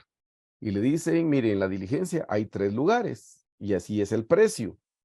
Está el tipo A, el tipo B y el tipo C. Ah, dijo él. ¿Y cuál es la diferencia? Y le dijeron, el tipo A vale tanto, el tipo B vale tanto menos y el tipo C vale tanto menos. Y él dijo, ay, no, yo no tengo dinero, yo quiero un boleto tipo C. Y compró el más barato. Interesantemente, cuando se subió a la diligencia, todos iban sentados, pues, en los mismos lugares. Se veían unos a otros, hermano.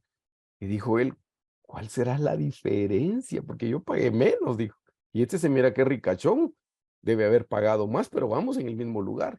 Bueno, la diligencia caminó como unas 3 horas, hermanos, hasta que llegó a una gran empinada y era una gran montaña, hermanos.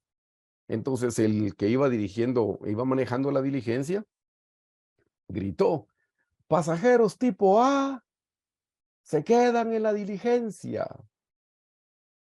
Pasajeros tipo B se bajan de la diligencia y caminan a la par. Pasajeros tipo C se bajan y empujan la diligencia.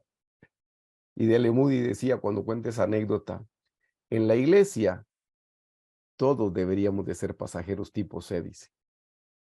Y él dice, algunas veces yo solo quisiera que, está bien pues, no me ayuden a empujar, pero con solo que se bajen de la diligencia ya me ayudarían bastante, dice él, tan lindo. Pero esa anécdota me gusta porque él decía, en las iglesias todos deberíamos de ser pasajeros tipo C, hermanos. Y así debería ser en la vida, pasajeros tipo C, a donde quiera que vayamos, servir, dar, exhortar, de tal manera, hermanos, que cuando llegamos sumamos, no restamos, sino que dejamos a la gente mejor de lo que la encontramos, con un consejo, con una sonrisa, con un saludo, con un abrazo, algo que haga sentir bien. Mire que dice benignidad. Hermanos, eso es algo que se tiene que formar en nosotros. Por un lado, la misericordia, los calzoncillos, pero por el otro lado, la benignidad. Hermanos, ser bondadosos. No que cuando nos vamos, hermanos, y la gente dice, ay, gracias a Dios que se fue porque me dejó tenso. Conocí a alguien que le decían paquete de cohetes, porque había un grupo y cuando la persona llegaba, todos se iban. No querían estar con esa persona, entonces le decían paquete de cohetes. Entonces, hermano, no sea paquete de cohetes, sea benigno, a donde usted llegue, que la gente quiera estar, que sume, que lo deje mejor de como los encontró.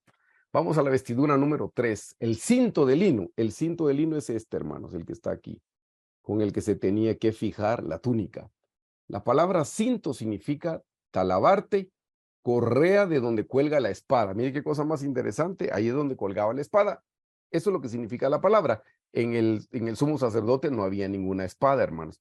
Pero eso está conectado, hermanos, con la humildad. Vea esto. ¿Qué significa la palabra humildad? Humillación de mente. Hermanos, aquí tenemos que empezar nosotros a humillarnos en nuestra mente. Dice en Filipenses, hay en vosotros este mismo sentir que hubo en Cristo Jesús, quien siendo en forma de Dios no escatimó el ser igual a Dios como cosa que aferrarse, sino que se humilló a sí mismo. Hermanos, nosotros también tenemos que ser humildes. La palabra humildad dice, más exactamente, la humildad es la sabiduría de lo que somos. Hermanos, a veces nos creemos más de lo que somos. Hermanos, humildad es reconocer cuál es mi posición. El Señor está en el cielo y yo estoy aquí en la tierra. El Señor es el que gobierna sobre todas las cosas y yo estoy aquí siendo gobernado. El Señor es el alfarero y yo solo soy el barro. Eso es humildad, de entender mi posición. Dice, es decir, la sabiduría de aceptar nuestro nivel. Hermanos, somos mortales, finitos, somos polvo. Perdón, ¿qué nos creemos, hermanos, si somos polvo de esta tierra? Para a veces estar peleando con Dios o renegando en contra del Señor. Saben, hermanos, que la actitud es, perdón, la humildad es nuestra actitud para con Dios. Más adelante les explico que la mansedumbre es la actitud para con el hombre, pero la humildad es la actitud para con Dios. Así se forma la cruz. Humildad para con Dios y mansedumbre para con el hombre. Se los adelanté de una vez. Así es que, hermanos, debemos aprender a ser humildes. Humildad, hermanos, es aceptar lo que viene a nuestra vida. Eso es humildad. Pues yo no me esperaba este accidente y me vino. Bendito sea su santo nombre. Yo no me esperaba esta enfermedad y me vino. Yo no me esperaba esta escasez y me vino. Yo no me esperaba este problema y me vino.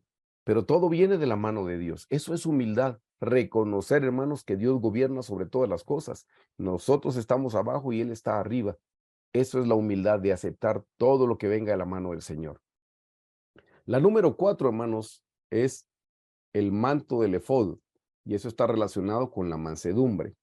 La palabra manto significa túnica superior y externa. Mire, es como una túnica doble, y estaba hecha de azul, que representa lo celestial, granadas, que representa el amor. Por si no sabía, lo vamos a ver más adelante cuando veamos el fruto del Espíritu Santo. Las granadas representan el amor. No sé si vieron en el video que habían, en este manto había abajo unas granadas intercaladas, unas campanitas. Bueno, eso es a lo que se refiere aquí. Y las campanas, hermanos, están relacionadas con la alabanza, con la gratitud. Hermanos, en nuestra vida se tiene que formar este manto del efod, y para eso es lo celestial. Lo celestial es que tengamos los ojos puestos en las cosas de arriba y no en las cosas de abajo. El amor, hermanos, es el amor el que tiene que sobrepasar todo. Y la alabanza es, las campanas es la alabanza y la gratitud. Cuando tenemos amor por el Señor, hermanos, tenemos alabanza y tenemos gratitud. Y le damos gracias a Dios cuando nos va bien y cuando no nos va tan bien. Le damos gracias a Dios en un monte, le damos gracias a Dios en un valle. Pero está relacionada con la mansedumbre, hermanos. La palabra mansedumbre, vea lo que dice ser gentil. Eso es mansedumbre. Mire, ser gentil, amable. O sea, si llega a un lugar, salude. Si llega a un lugar, sea amable, sea cordial. Dice ser gentil, apacible, tranquilo, que no se exalta por nada, no se irrita. Y ve, aquí le anoté, la mansedumbre es la actitud para con los hombres. Usted no puede saber si yo soy humilde, eso solo lo puede ver Dios. Usted sí puede ver si yo soy manso, eso sí lo puede ver usted. Yo no puedo ver si usted es humilde, solo lo ve Dios, pero sí puedo ver si usted es manso, porque la mansedumbre es una actitud hacia los hombres. Pero ve lo que significa mansedumbre: ser gentil, apacible, tranquilo, que no se exalta por nada, que no se irrita. Vestidura número 5, el efod. El efod está relacionado, hermanos, con la paciencia. El efod es esta vestidura que usted está viendo aquí por encimita, hermano. Esto es el efod, con esto. Esto es el efod. Porque aquí abajo ya vimos el manto, que es este azul. Y aquí usted ve, el efod está sobre. Es esto que está aquí, que le estoy sombreando. Esto es el efod. Dice que el efod es una prenda que cubre las espaldas y ciñe las otras partes.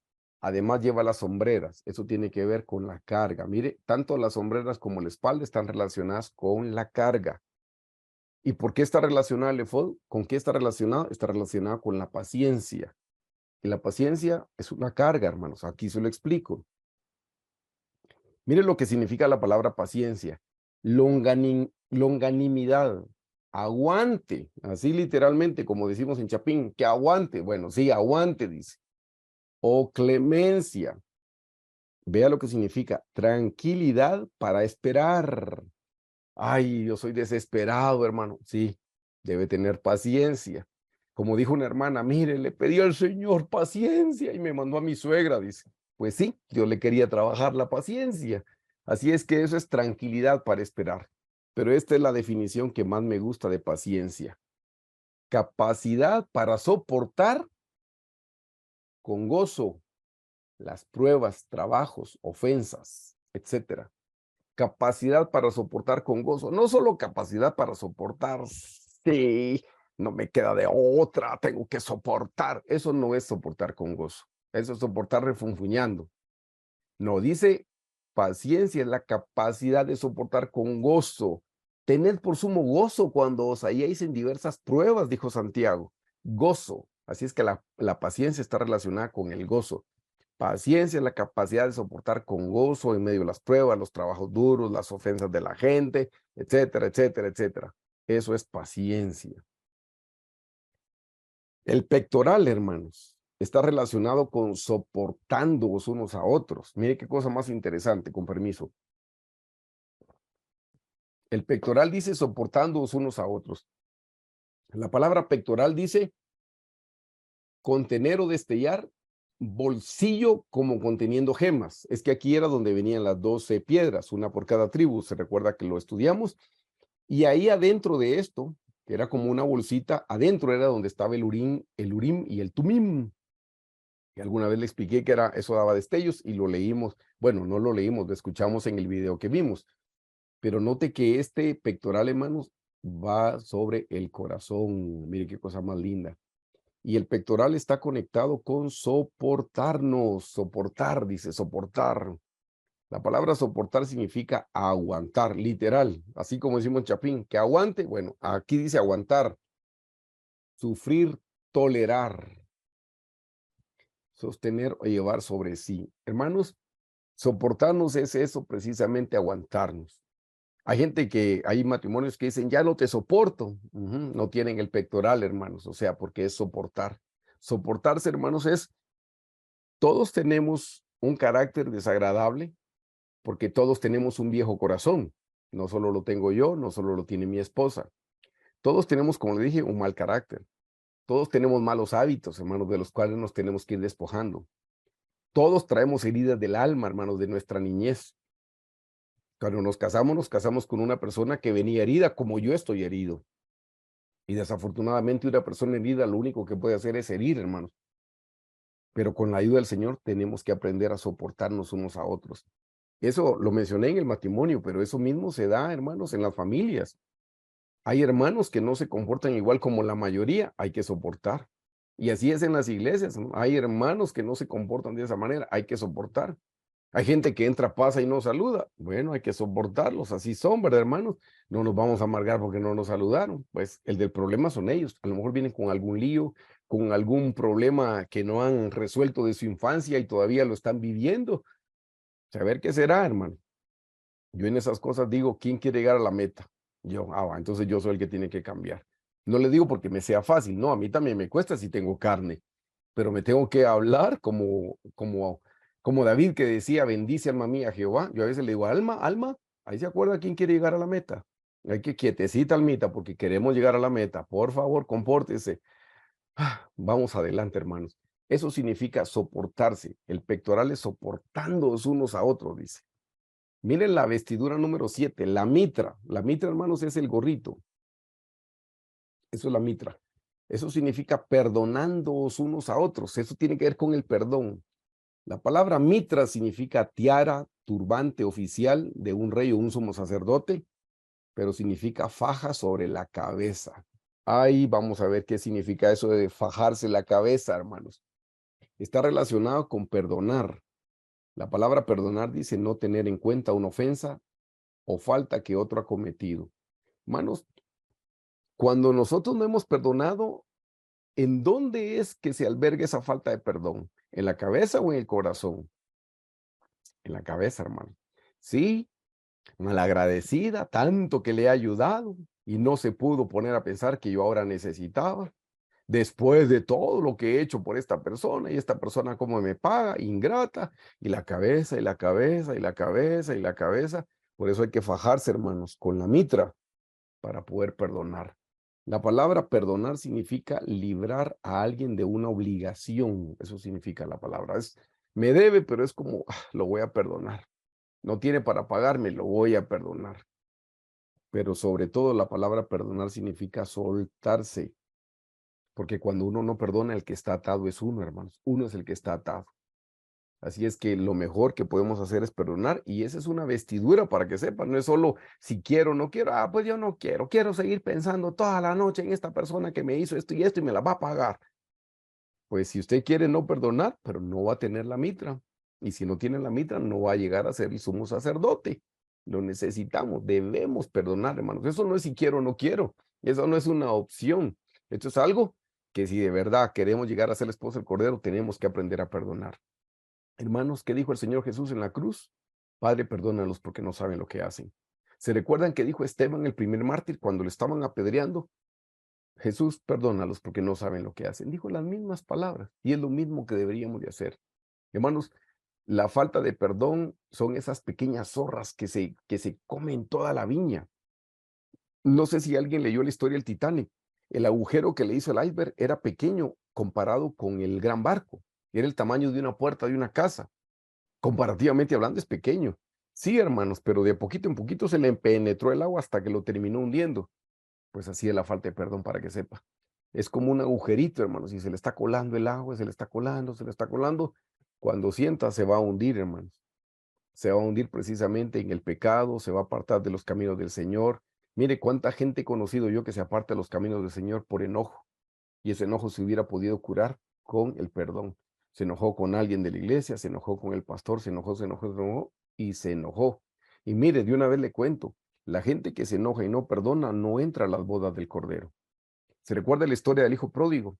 Cuando el hijo pródigo malgastó todo y regresó, su papá lo recibió y hizo una gran fiesta, pero el hermano mayor andaba trabajando.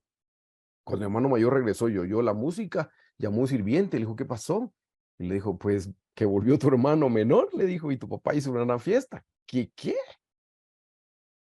El papá salió, lea la historia, el papá salió a rogarlo que entrara a la fiesta. Y el hermano mayor del hijo pródigo, enojado y no entró a la fiesta. Y hermanos, la gente que se enoja no entra a las bodas del Cordero, no entra a las fiestas de bodas de Cordero. La manera de liberarnos de ese enojo, hermanos, es perdonando. Porque perdonar es soltarse a uno mismo. Uno está atado cuando no perdona. Y esta es la última de las vestiduras, la lámina de oro, que es el amor. Se recuerda que leímos en Colosenses, y sobre todas las cosas, vestidos, sobre todas las cosas, vestidos de amor, dice. Aquí está la mitra, hermanos. Pero esta iba encima de la mitra, hermanos. O sea, es sobre todas las cosas. Sobre todas las cosas es el amor. Aquí está la lámina de oro. La palabra lámina de oro significa brillante, placa pulida, también flor, como de colores brillantes, ala o alas, reluciendo en el aire. Corona sencilla que se usa como símbolo de autoridad. Y hermanos, ¿qué nos da autoridad a nosotros? El amor, porque está relacionada, la lámina está relacionada con el amor. Aquí la palabra es ágape, y la palabra ágape significa afecto, estima, aprecio y entrega. Eso significa entrega. Amarás al Señor tu Dios con todo tu corazón, con toda tu mente, con toda tu alma y con todas tus fuerzas, y a tu prójimo como a ti mismo. El amor es lo que cubre las faltas, hermanos. Esa es la última vestidura que debemos hacer nuestra.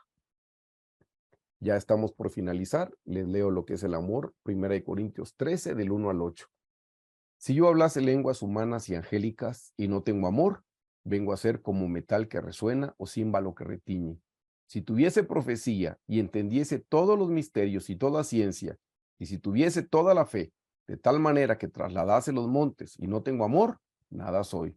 Y si repartiese todos mis bienes para dar de comer a los pobres, y si entregase mi cuerpo para ser quemado y no tengo amor, de nada me sirve.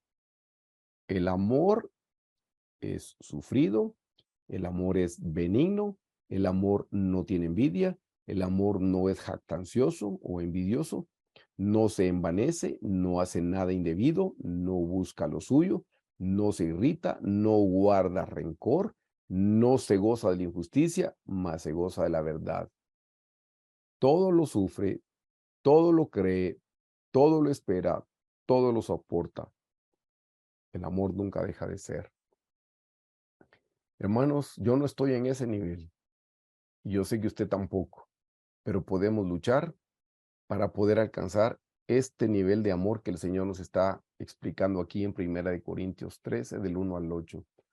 Y esta es la esperanza que tenemos, porque cuando yo estudié esto y lo vi la primera vez, dije, Dios mío, eso no creo que se va a formar nunca en mi vida.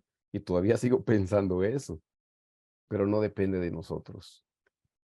Mire quién da las vestiduras. Éxodo 28 del 1 al 2, que ya lo vimos en el video, lo vamos a leer ahora.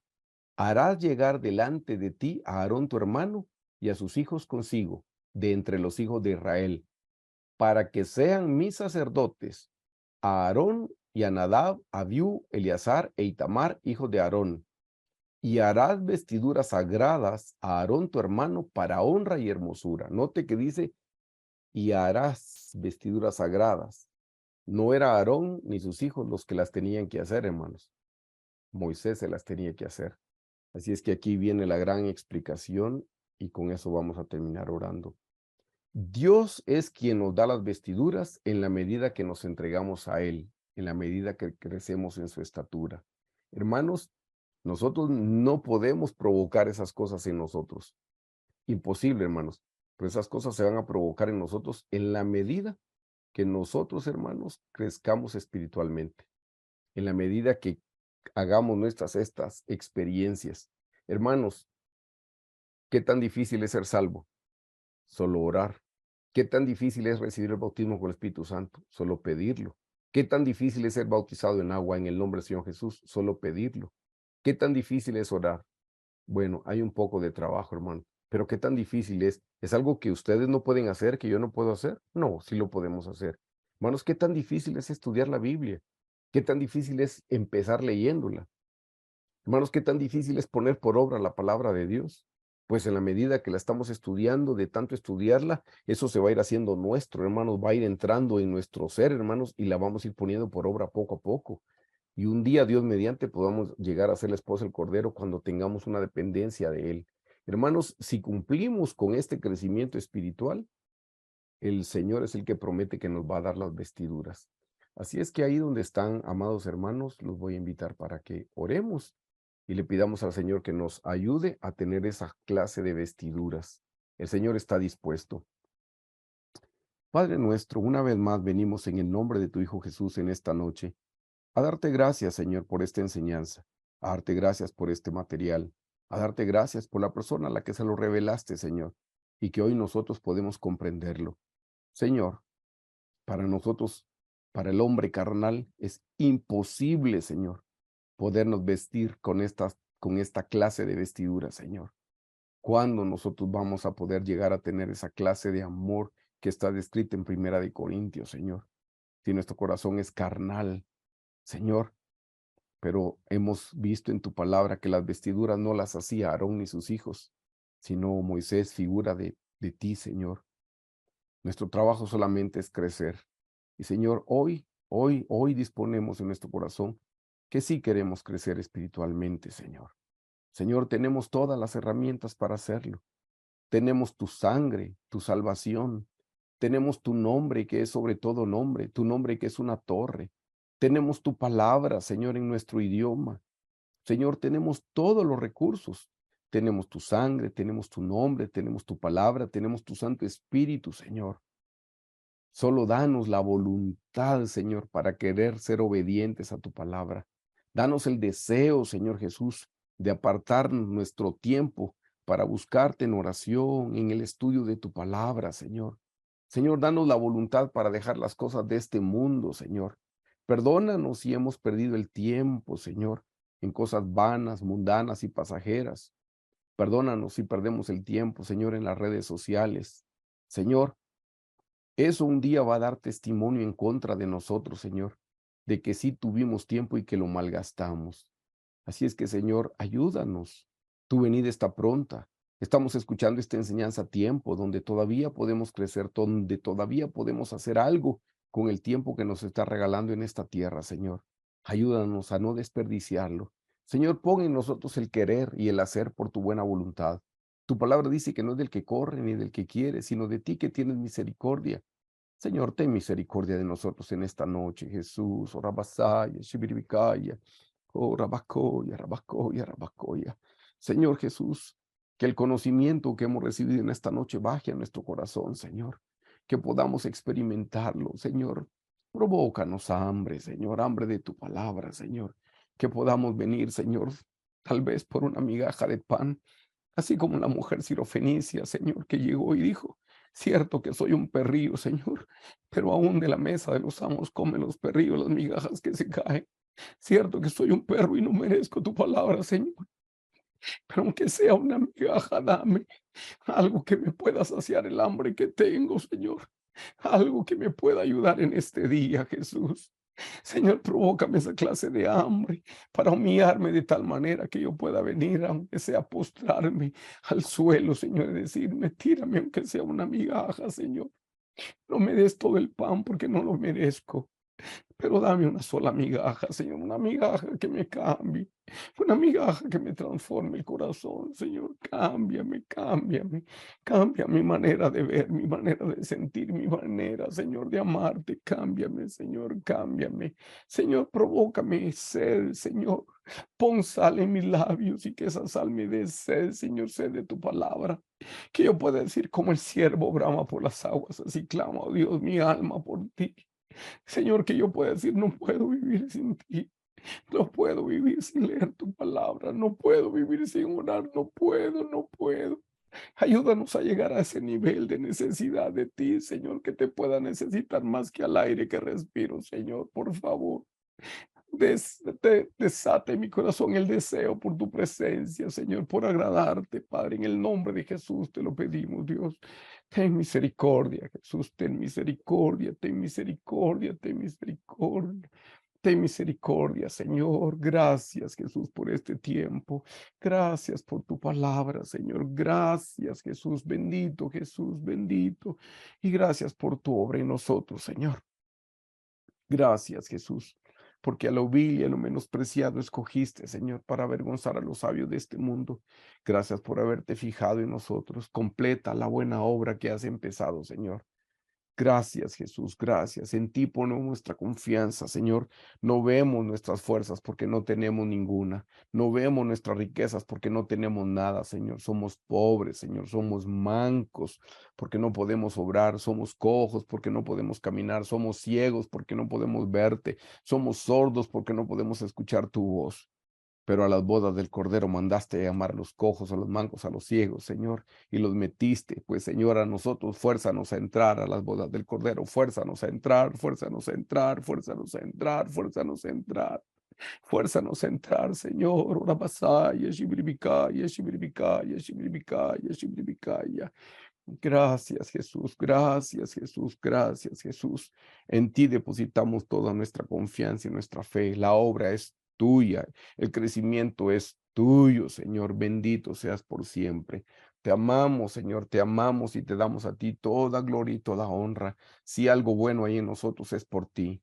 Si algo podemos hacer es por tu misericordia, Señor. Padre, porque sin ti no somos nada, no tenemos nada, no valemos nada y no podemos hacer nada fuera de ti. Bendito seas por siempre, Jesús. Te amamos, te amamos, te amamos, te amamos, te amamos, Señor. Santificado sea tu nombre, Señor Jesús. Amén.